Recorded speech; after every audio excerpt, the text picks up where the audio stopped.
Ang Reino Shine Elasto Painters ngayon ay determinado na magkaroon ng mas malaking tsansa na manalo ng kampyonato at handa na silang kausapin itong Magnolia Chicken Templados pati na itong Northport Batang Pier para ito'y mangyari. At ganito raw ang gagawin ng Rain or Shine.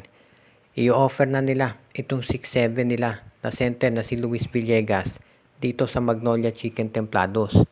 Makukuha naman nitong Rain or Shine Elasto Painters itong 6'6 na si Kate Flores mula dito sa Northport Batang Pier. At ang Northport Batang Pier naman, makukuha nila yung first round draft pick ng Magnolia plus itong si Abu Tratter. So, ang mangyayari dito, itong Rain or Shine Elasto Painters, magkakaroon na nung matagal na nilang hinahanap na isang player na makapag-contribute talaga doon sa kanilang lineup. Alam naman natin na ito si Cade Flores, isa yan doon sa mga top rookies. Nitong nakaraang season lamang, second lang siya dito kay Stephen Holt. At yung laro nito ay magiging bagay dito sa sistema ni Coach Yeng Giao. At samantala naman, of course, ito si Luis Villegas kahit na nagkaroon niya ng ACL, naka-recover na. At magiging magandang asset yan para dito kay Coach Chito Victolero. Sa panig naman ng Terra Firma ng Northport Batang Pier, kahit mawala si Cade Flores, makukuha mo naman si Abu Tratter plus yung first round draft pick ng Magnolia. So hindi naman sila masyadong malulugi dito.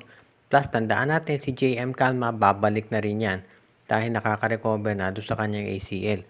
Kaya sa tingin ko yung itong trade na to hindi malulugi ang Northport dito at alam din natin na itong Rain or Shine maganda rin yung makukuha nila dahil proven na itong si Cade Flores. Samantala naman, ang Magnolia, maganda potential nitong si Luis Villegas para sa kanila. Ang TNT Tropang Giga ngayon ay handa ng kausapin itong Northport Batang Pier para magkaroon sila ng pwedeng pampalit dito kay Jewel Ponferrada na sinama nila dito sa trade dito sa Blackwater Bossing. Dahil alam natin naghahanap ngayon ng big man ng TNT dahil nga merong ACL injury. Itong si Brandon Rosser plus si Jewel Ponferrada nasama pa doon sa Rain ng Batak trade. Kaya ngayon itong TNT Tropang Giga ay kinakausap na itong Northport kung pwede nilang makuha itong si Cade Flores o kaya si JM Calma.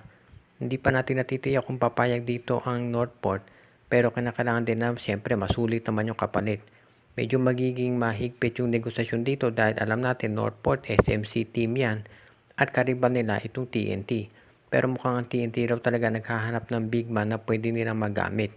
At itong si JM Calma o si Cade Flores ang tinitignan nila. Kung trade value pag-uusapan, mas mataas syempre si Cade Flores dahil merong injury ngayon si JM Calma. Pero ang TNT naman daw ay willing makipag-usap. Kung kinakailangan magpapasok pa sila ng isang team katulad ng Blackwater para ma-facilitate itong transaction.